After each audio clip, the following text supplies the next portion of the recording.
Allez les enfants, c'est l'heure d'aller au dodo. Mais non! Bon allez, vous voulez que je vous lise une histoire? Oui, l'histoire de... Marcellus, la potion magique. Encore? Bon, d'accord. Nous sommes en 1960 après Jésus-Christ. Le monde entier est envahi par les avions de combat des empires américains et russes. Le monde entier? Non, car un pays d'irréductibles Gaulois gavés de potions magiques réussissait à faire des avions aussi bien qu'eux, mais plus rapidement et pour moins cher.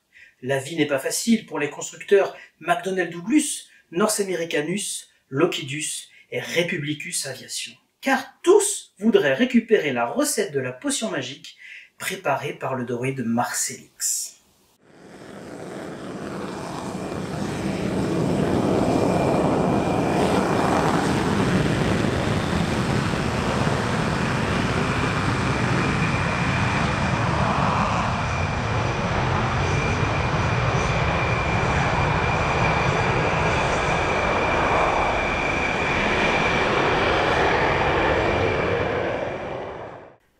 Bonjour. Dans cette vidéo aujourd'hui, ça sera vraiment le moment cocorico de la journée. Alors attention, pour ceux qui ne sont pas français, n'y voyez pas ici une sorte d'arrogance mal placée. Au contraire même. Pour nous, Français, qui sommes nourris à la culture américaine depuis notre plus tendre enfance, souvent l'Amérique est un modèle, particulièrement au niveau de leur aviation, et plus largement au niveau de leur défense, ils disposent de moyens quasi limités. Et ils ont réalisé, avec ces moyens quasi limités, des projets extraordinaires. Le SR-71 Blackbird, le B-2 Spirit, le F-117, le F-22 Raptor. Mais quand on voit des Américains en train d'essayer de pédaler pour essayer d'imiter une petite PME française dont ils n'arrivent pas à comprendre le succès, comment avec si peu d'ingénieurs, beaucoup moins de moyens, ils arrivent à faire des avions au moins aussi performants que les leurs, pour 1/6 du prix du développement et un coût de production moindre. Et ça, ils n'arrivent pas à le comprendre. Dans la décennie entre 1960 et 1970, beaucoup de constructeurs américains ont essayé d'adapter les méthodes de Dassault Aviation afin de concevoir des avions de combat. Mais ils n'y arrivent pas. Pourquoi? Parce qu'il y a une forme de légende Dassault. Et il y a beaucoup de choses qui sont vraies, qui sont fausses. Ils n'arrivent pas à saisir ce qui fait le succès de l'entreprise Dassault Aviation en France. L'US Air Force va donc demander à un think tank, la Rand Corporation, d'écrire un rapport pour essayer d'établir de façon factuelle quels sont les facteurs qui peuvent expliquer le succès de cette entreprise. Comment les Français arrivent avec si peu de moyens à fabriquer des avions aussi performants que les avions américains plus rapidement. Et c'est ce qu'on va voir maintenant. Le rapport de la Rand Corporation est un rapport qui est disponible en langue anglaise, que j'ai intégralement traduit en français et dont le texte se trouve dans la description. Et je vais vous en lire des grosses parts. Ce texte est extrêmement croustillant. Il est aussi important parce que même s'il a été sorti dans les années 70, il nous en dit beaucoup de la culture américaine au sein des entreprises de conception aéronautique. Il nous en dit aussi beaucoup de la culture française. Par contre, c'est une photo qui a été prise dans les années 70. Donc ce qui a été dit à l'époque n'est pas forcément vrai aujourd'hui. La façon dont Dassault concevait et produisait des avions de combat dans les années 70 n'a peut-être plus rien à voir avec aujourd'hui. On le verra dans les faits, c'est plus ou moins toujours le cas. Par contre, ce rapport a permis de donner des directives à certains organismes gouvernementaux américains et ont poussé les organismes gouvernementaux américains à aller plus loin dans le souhait de pouvoir imiter ce qui fait le succès de Dassault Aviation, notamment en poussant le développement d'une aviation de combat légère, et ce fut notamment le succès des F-17 devenus F-18 et F-16. Et on va le voir, si ces programmes furent des succès, et comme je l'ai déjà abordé dans une précédente vidéo sur le F-35, essayez de penser à ce qu'est devenu le programme F-35 depuis. Si, effectivement, sur les bases de ce rapport, ils ont réussi à faire accoucher d'un programme qui fut un succès indéniable et incontestable, que fut le programme F-16, on va bien voir très rapidement s'apercevoir que le F-35, lui, il n'est plus du tout dans cette catégorie-là et qu'ils sont retournés vers leurs anciens démons. Alors le rapport est extrêmement croustillant, il fait une 50aine de pages, j'essaie de le réduire au maximum pour garder les parties les plus intéressantes, mais je vais quand même faire beaucoup de lectures, mais vous allez voir, c'est passionnant.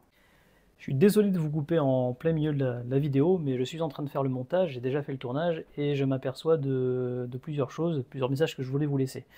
Déjà, désolé pour le fond vert dégueulasse que j'ai laissé en fond de vidéo, mais bon, je ne maîtrise pas encore tout à fait bien la colorimétrie, etc. Et si je mets en fond noir comme d'habitude, j'ai les cheveux clignotent, enfin ça passe pas bien, donc j'ai laissé le fond vert.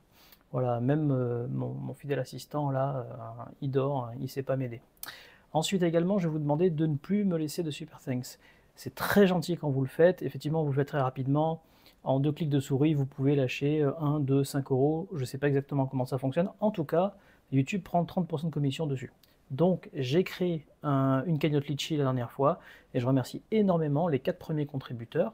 Ce sont des petites sommes, mais c'est inestimable à mes yeux parce que vraiment, ça me montre que vous avez envie de soutenir la chaîne. En parlant de soutien de la chaîne, j'ai également oublié quand j'ai fait la vidéo, hein, j'ai pas encore ces réflexes-là, je vous demande de vraiment, c'est vachement important, de commenter et de mettre un pouce. Quand vous cliquez sur le like pendant les 7 premiers jours, vous avez un bouton Boost qui apparaît, et ce bouton en fait vous permet de faire augmenter la visibilité de la chaîne auprès des autres auditeurs. Et ça a super bien marché lors de la dernière vidéo. Bon, il y a eu aussi l'aide de Xavier, mais n'empêche, au niveau des boosts, ça a super bien marché. Donc merci énormément, n'hésitez pas à commenter, à poser des questions, à partager évidemment, et je vous laisse retourner à la vidéo. Cette étude porte sur Avion Marcel Dassault Breguet, généralement considérée comme l'une des entreprises de développement et de production aéronautique les plus efficaces du monde occidental. Son objectif est d'examiner et d'évaluer les politiques, stratégies, pratiques opérationnelles et relations extérieures qui semblent être responsables de cette réputation et des succès qui la sous-tendent. Un des buts principaux de l'étude est d'identifier les attributs de Dassault qui pourraient être avantageusement adaptés au contexte américain et d'estimer la faisabilité d'une telle adaptation. La haute estime dont jouissent les avions d'assaut est en partie attribuable à leur rôle largement médiatisé dans la guerre des 6 jours de 1967. Israël, ne disposant que d'environ 70 Mirage 3 et d'un lot disparate d'appareils vieillissants d'autres types, humilia des adversaires individuellement bien mieux équipés et collectivement détenteurs d'un avantage aérien massif. Bien que la qualité du personnel navigant et l'ingéniosité de la stratégie et des tactiques aient clairement influencé le cours des événements, les Israéliens furent tout à fait enclins à attribuer au Mirage une marge de performance qui rendit ces stratégies et tactiques réalisables. La plupart des analystes de la guerre des 6 jours ont confirmé ce jugement. Indépendamment de la guerre des 6 jours, Dassault a entretenu pendant 2 décennies une réputation enviable, fondée sur d'autres qualités que la seule performance en combat des Mirages. Le faible coût du développement aéronautique mené par Dassault, la rapidité de ce développement et la haute qualité des avions produits par rapport à ceux d'autres constructeurs commencèrent à attirer l'attention dès les années 1950. Cette réputation reposait sur plus que de simples arguments académiques. En 1970, les forces aériennes de 14 nations avaient acheté des Mirages de préférence à d'autres avions de combat disponibles. Le prix, les performances, la rapidité de livraison et l'adaptabilité à un large éventail d'applications figuraient parmi les principaux atouts. Avec relativement peu d'exceptions, ce furent les considérations politiques régionales ou hémisphériques, les subventions et crédits accordés par les États-Unis ou l'Union soviétique, ou une combinaison de ces facteurs qui expliquent les choix occasionnels d'avions concurrents. Le rapport nous indique ici que lorsque les pays avaient le choix, ils allaient acheter des Mirages. Les Mirages dont on parle précisément ici, ce sont les Mirage 3. Et que, occasionnellement, lorsque les pays voulaient se tourner vers un hémisphère, comprendre ici une des sphères en Occident ou vers l'URSS, ou lorsque ces pays leur offraient vraiment des avantages importants, alors seulement ils pouvaient acheter occasionnellement autre chose que des Mirages. Les coûts et les méthodes de développement constituent les centres d'intérêt de cette étude. L'augmentation des coûts des avions aux États-Unis et les divers problèmes liés aux coûts rencontrés par l'industrie aérospatiale américaine dans les années 1970 suffisent à rendre les pratiques de Dassault et leur effet dignes d'intérêt pour l'US Air Force et pour les services du département de la Défense, concernés par les caractéristiques coût-qualité des acquisitions aéronautiques. La source principale de cette étude est un ensemble de données en grande partie inédites, recueillies par l'auteur ainsi que par des collègues et associés de Rand, du gouvernement, de l'industrie et du monde universitaire. Les plus anciennes remontent à 1958, les plus récentes à 1971. La plupart concernent des contacts directs avec Dassault.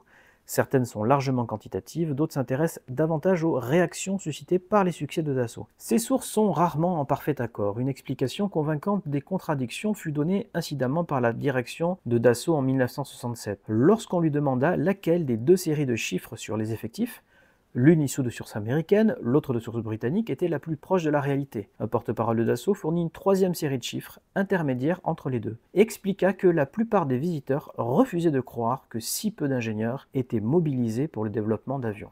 Ce rapport devrait être utile à diverses agences de l'US Air Force et à d'autres organismes impliqués dans les processus de recherche et développement et dans les prises de décision en matière d'acquisition. Oui, parce qu'on va le voir au sein du rapport, le succès de Dassault Aviation et le succès des Mirage n'est pas le seul fait de Dassault. C'est le fait d'un écosystème qui mêle les décideurs politiques, les décideurs au niveau de l'état-major et l'industriel.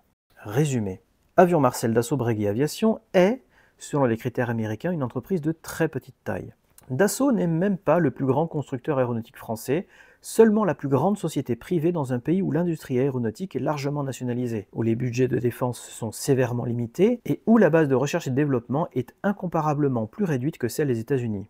Pourtant, au cours des 2 dernières décennies, Dassault a fourni presque tout le parc d'avions de combat de l'armée de l'air française et, si l'on exclut les appareils achetés par le gouvernement américain pour être livrés à l'étranger, ainsi que ceux fournis aux alliés de l'Union soviétique, a exporté plus d'avions de haute performance vers plus de pays que n'importe quel autre constructeur, et cela à des prix généralement inférieurs à ceux de la concurrence. À bien des égards, ces avions ont offert des performances comparables à celles des meilleurs appareils mondiaux, sauf peut-être certains modèles américains et russes beaucoup plus coûteux. Depuis le début des années 1950, Dassault a produit plus de 20 variantes de base du chasseur Mirage, ainsi que des prototypes d'ingénierie ou opérationnels de modèles à géométrie variable et à décollage vertical. La capacité de l'entreprise à concurrencer avec succès les industries aéronautiques d'Europe et d'Amérique découle d'une combinaison de circonstances, la plupart volontairement créées par Dassault avec le plein soutien du gouvernement français. L'entreprise diffère de la plupart de ses homologues accidentales par son accent mis davantage sur le développement que sur la production, par des pratiques d'emploi et de gestion du personnel typiquement européennes, par son engagement en faveur d'une stratégie de développement par prototype et par sa préférence pour une croissance graduelle, incrémentale et évolutive de la conception, plutôt que pour les schémas de développement aéronautique plus généralement privilégiés ailleurs dans le monde occidental.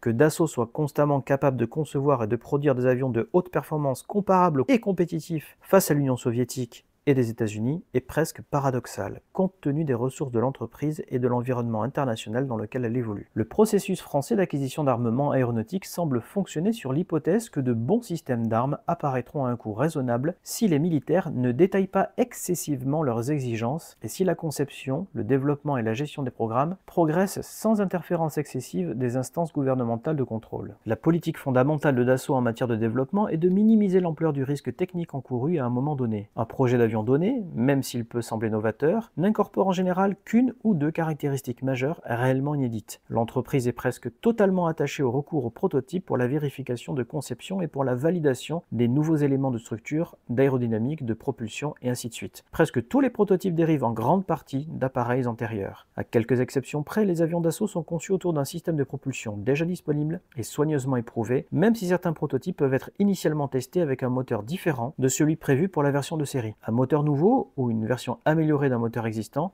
peut éventuellement remplacer celui utilisé lors des essais initiaux. Un seul prototype peut ainsi utiliser 3 ou 4 moteurs successifs améliorés au cours de sa vie d'essai, mais l'avion de série n'incorpore pratiquement jamais un moteur nouveau modèle qui n'aurait pas été longuement testé en vol sur un prototype de la cellule de production. En outre, avant d'être adopté, le moteur nouveau ou modifié est invariablement validé sur un appareil d'essai en vol comparable à la version de série envisagée. Cette étude examine les caractéristiques de l'organisation de son propriétaire et fondateur, ainsi que de ses produits. Le but de cet examen est de mieux comprendre le paradoxe apparent. Les qualités particulières de l'organisation Dassault semblent tenir à des politiques d'entreprise soigneusement choisies, à une gestion avisée et habile, à l'influence personnelle de M. Dassault, et à un ensemble de politiques d'ingénierie conciliant technologie à faible risque et simplicité de conception avec haute performance. Mais ces qualités ne sont pas si singulières, ni si dépendantes d'un contexte irreproductible qu'elles ne puissent être appliquées ailleurs. Il paraît envisageable d'adopter plusieurs des politiques fondamentales de Dassault dans le développement d'avions aux États-Unis, avec des avantages potentiellement considérables en termes de coûts et des bénéfices à long terme pour la stabilité de l'industrie aéronautique américaine. Une telle adoption entraînerait sans aucun doute des changements majeurs dans la structure du complexe aérospatial américain, qu'il soit gouvernemental ou civil. Le chapitre suivant parle de l'homme et de l'entreprise l'entreprise. À cette époque-là, M. Dassault était déjà âgé,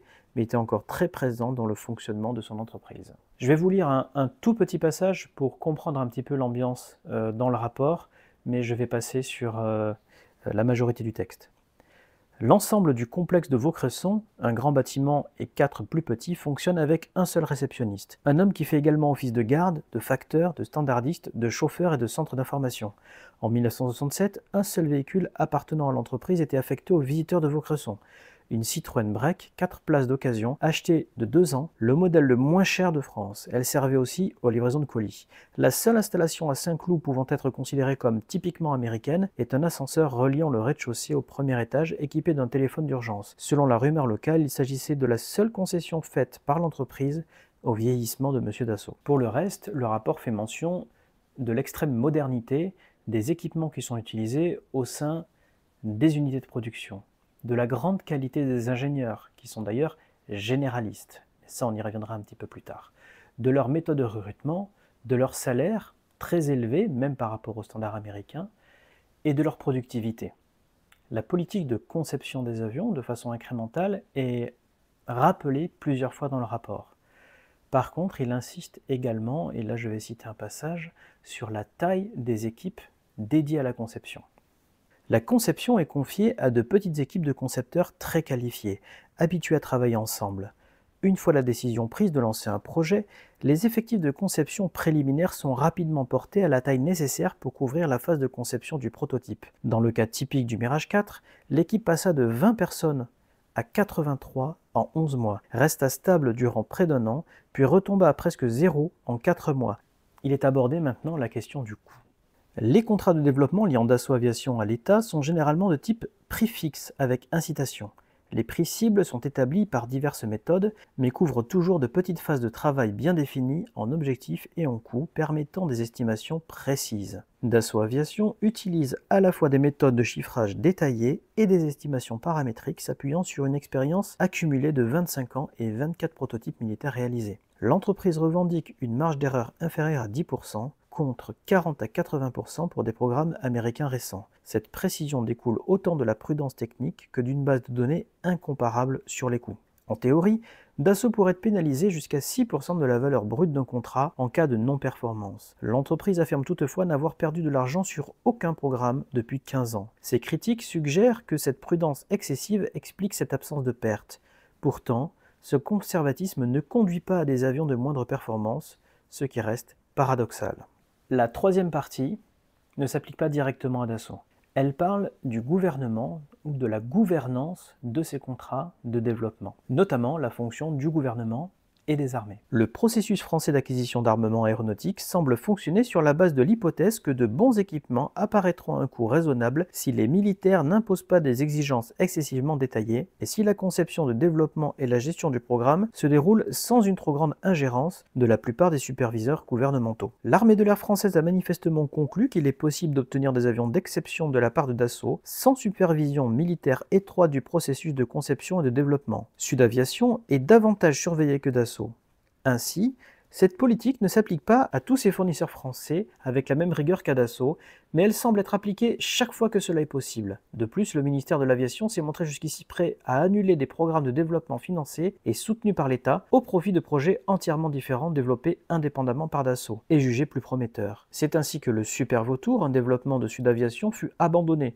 L'appareil Dassault qui le remplaça fut le Mirage 4. De manière similaire, le Mirage 3, financé de manière privée, supplanta très tôt le Durandal de Sud Aviation alors qu'ils étaient en développement parallèle. Depuis le milieu des années 1950, les Français ont régulièrement battu des records mondiaux de vitesse, d'altitude et de charge sur distance.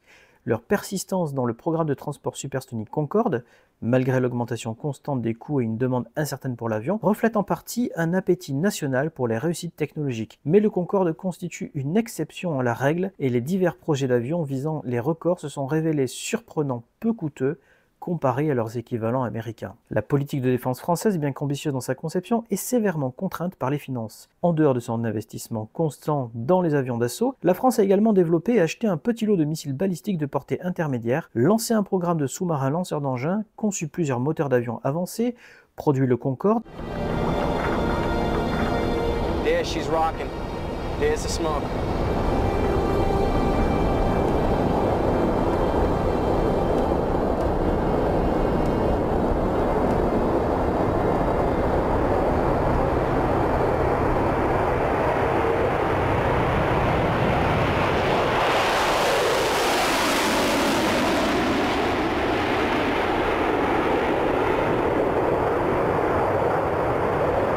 et développer divers armements terrestres technologiquement avancés, principalement des chars et des missiles tactiques pour l'infanterie.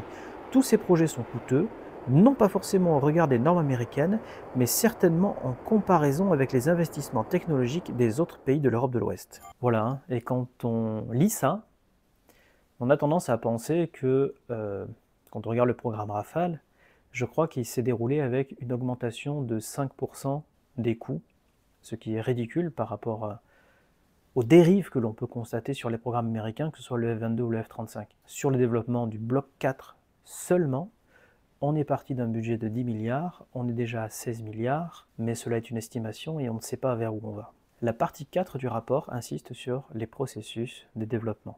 Dassault n'affecta que 14 ingénieurs et dessinateurs à la phase de conception du prototype du Mirage 3 et seulement 70 ouvriers furent impliqués dans sa fabrication. Dès son 6e vol, en janvier 1957, l'appareil atteignit la vitesse de Mach 1,5 et il s'avéra si prometteur que le gouvernement français annula son intention d'acquérir l'intercepteur Durandal de Sud Aviation pour commander à la place des quantités de production du Mirage. Le rapport nous parle ensuite brièvement du Mirage 4, mais je vais vous lire un passage qui me semble important. Fin juin 1970, Dassault avait produit ou était en cours de production de 1063 avions Mirage 3 répartis en 10 configurations de base. Parmi ceux-ci, 38% étaient destinés à l'armée de l'air française, le reste étant destiné à l'exportation. Tous les avions exportés furent achetés au prix du marché mondial, bien que le gouvernement français ait parfois offert des prêts avantageux et que Dassault ait toujours été disposé à faire des concessions sur les droits de production ou d'assemblage sous licence. D'autres avions exportés ou produits sous licence par d'autres constructeurs furent fabriqués en plus grand nombre. Par exemple, les Allemands achetèrent et produisirent 869 Lockheed F-104G, mais ces cas impliquent des subventions gouvernementales sous une forme ou une autre. La suite du chapitre aborde l'historique de la création du Mirage F1 en parlant du F2 et du F4 et de l'intégration du réacteur TF30 conçu par Pratt & Whitney et qui aurait pu être construit sous licence en France. Bref, après beaucoup d'altermoiements, le rapport indique que Dassault a décidé de financer seul le développement du Mirage F1, soutenu ensuite par le gouvernement. La suite contient une description du programme F1, ainsi que des programmes Mirage G4 et G8, et c'est une très bonne synthèse d'une histoire que vous connaissez certainement déjà, et que je vous invite à lire dans le rapport dans son intégralité. Comme c'est un peu dans l'air du temps, le rapport mentionne les surcoûts du programme Mirage 3S pour la Suisse, dont j'ai parlé dans une précédente vidéo. Il donne la version américaine de l'histoire en donnant quelques détails. C'est intéressant, mais je vais tenter de faire court. C'est vraiment dur, hein. J'aurais bien aimé vous lire le rapport dans son intégralité, mais la vidéo aurait duré plus de 2 heures. Bon allez, je vous donne quand même une partie de la conclusion.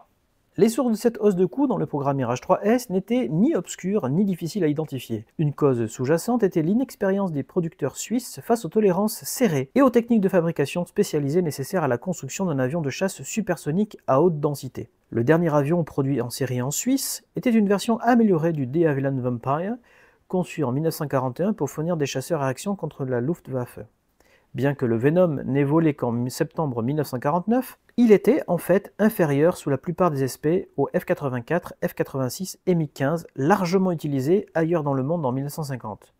Entre le Venom et le Mirage 3S original, il y avait un écart en matière de production et de conception que les Suisses n'avaient comblé qu'en construisant 3 prototypes de chasseurs, dont la conception fut ensuite jugée inapte à la production. La tentative de construire le Mirage 3S, principalement à partir de composants fabriqués en Suisse, imposa une pression considérable sur les capacités de production de la petite industrie aéronautique suisse. Les Suisses n'avait pas pris en compte ni les difficultés de fabrication de l'appareil, ni la probabilité que les coûts du programme puissent augmenter. De plus, l'exigence d'intégrer un radar américain dans un avion initialement conçu pour recevoir un système avionique français très différent introduisit de nouvelles complications et dépenses. Le système Taran lui-même n'avait pas encore été entièrement testé lorsque les Suisses décidèrent de l'adopter.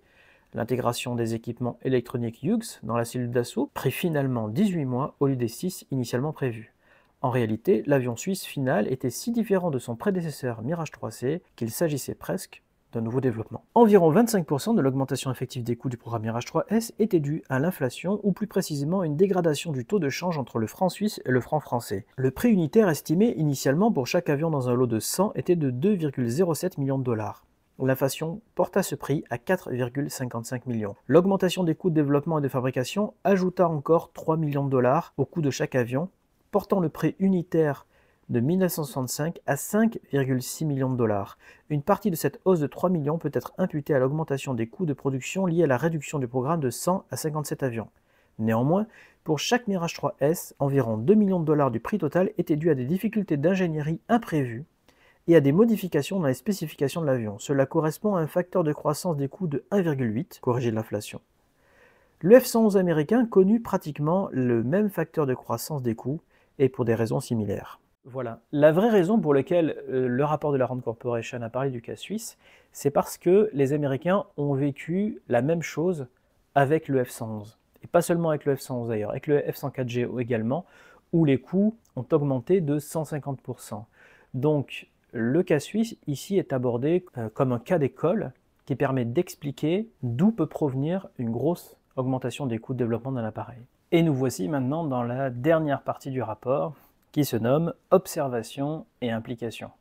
Donc là, c'est tout un tas d'éléments qui sont apportés pour mettre encore plus de contexte et pour essayer de faire comprendre au gouvernement américain, enfin en tout cas aux instances politiques et décideuses, ce qu'il faudrait faire pour pouvoir appliquer le modèle Dassault aux États-Unis d'Amérique. Je vous en lis quelques passages.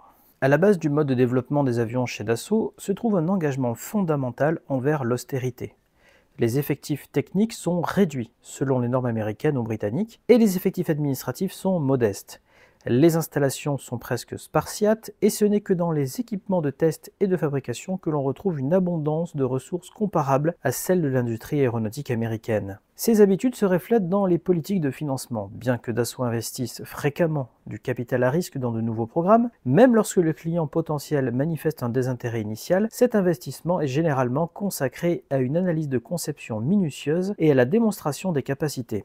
De plus, l'ampleur de ces investissements est soigneusement limitée.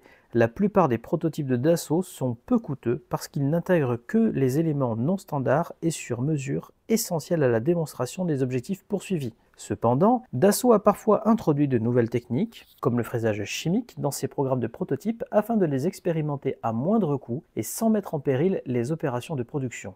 En général, ces innovations ont été soutenues par un client. Et plus loin.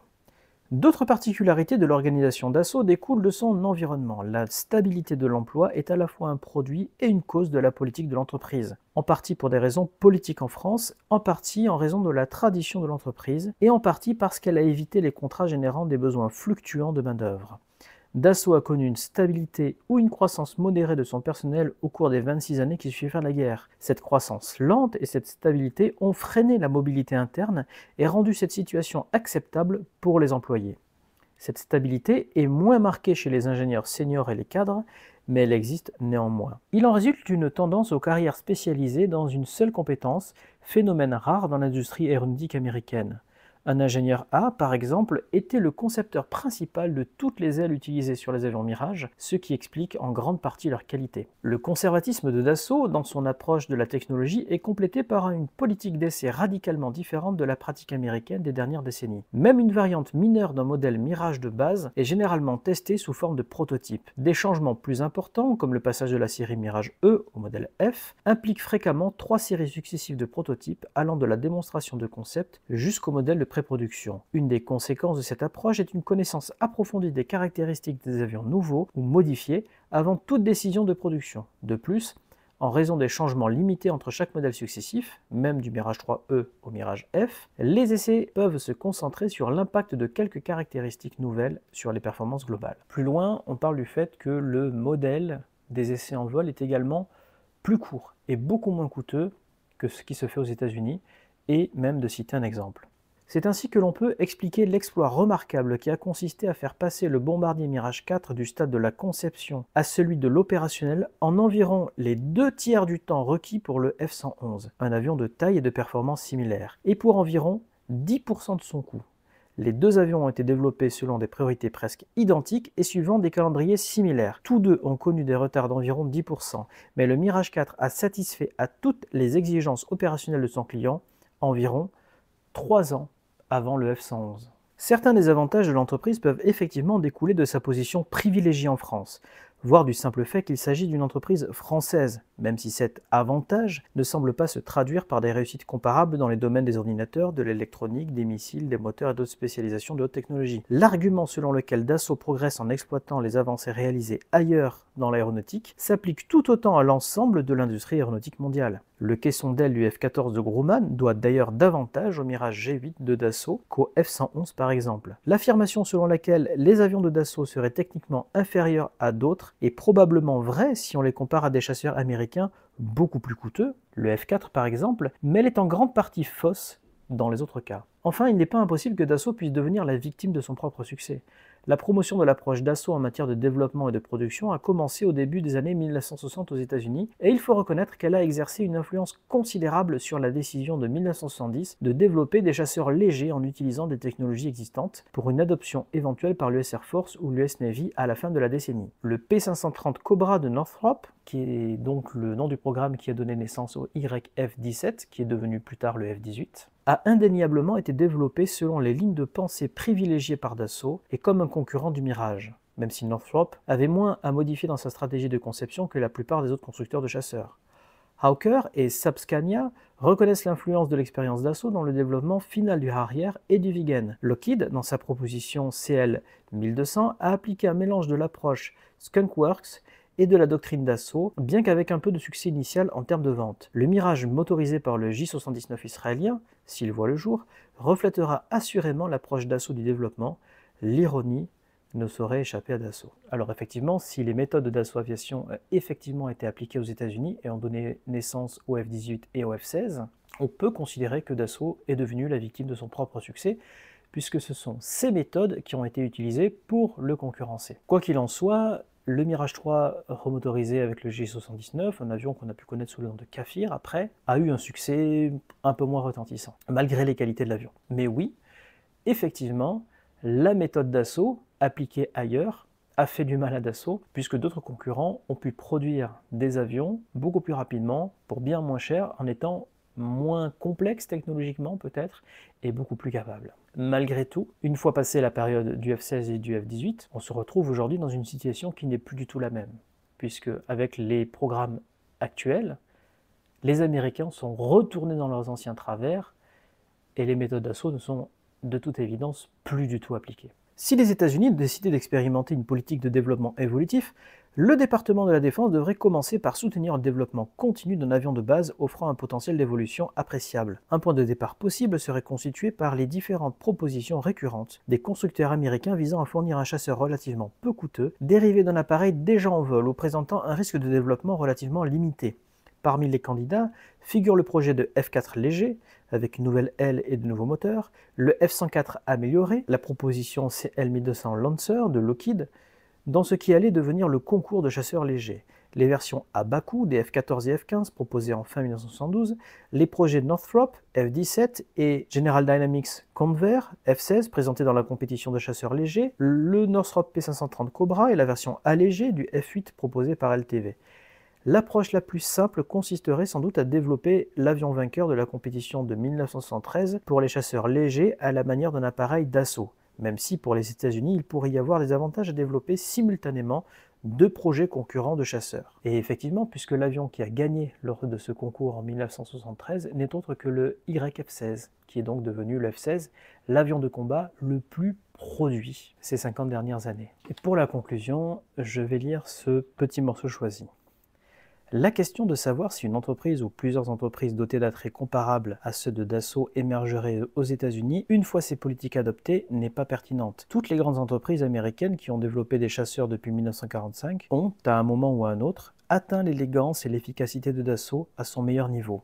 Bien sûr, ces performances furent sporadiques, suscitées chaque fois par des circonstances exceptionnelles, mais la capacité existe ou peut être recréée. Les obstacles, tels qu'ils sont, se trouvent principalement en dehors de la structure de ces industriels. C'est dans les institutions gouvernementales que le changement doit d'abord être enclenché. Voilà, c'est la fin de cette encore bien longue vidéo. Alors, je viens de la finir de la tourner, donc je ne sais pas encore combien de temps elle va durer, mais je vais essayer de la raccourcir à son maximum. Ma prochaine vidéo sortira un petit peu du contexte, puisque je vais répondre à certains commentaires qui m'ont été faits. Alors, il y a énormément, la très très grande majorité des commentaires que j'ai eus sont vraiment d'une extrême gentillesse. Ça me pousse vraiment à aller plus loin et ça me montre que quelque part j'ai fait le bon choix de me lancer dans cette chaîne. Par contre, il y a quelques commentaires un petit peu fâchés du fait que j'ai travaillé, en tout cas que j'ai fait un live avec Xavier Titelman. Donc je vais répondre à ça. Je ne vais pas m'engager dans cette espèce de drama qu'il y a eu entre Xavier et Attéchué, mais je vais apporter une réponse que j'espère définitive pour qu'on ne revienne plus jamais sur cette histoire. Allez, je vous souhaite une bonne journée, une bonne soirée, et je vous dis à très vite.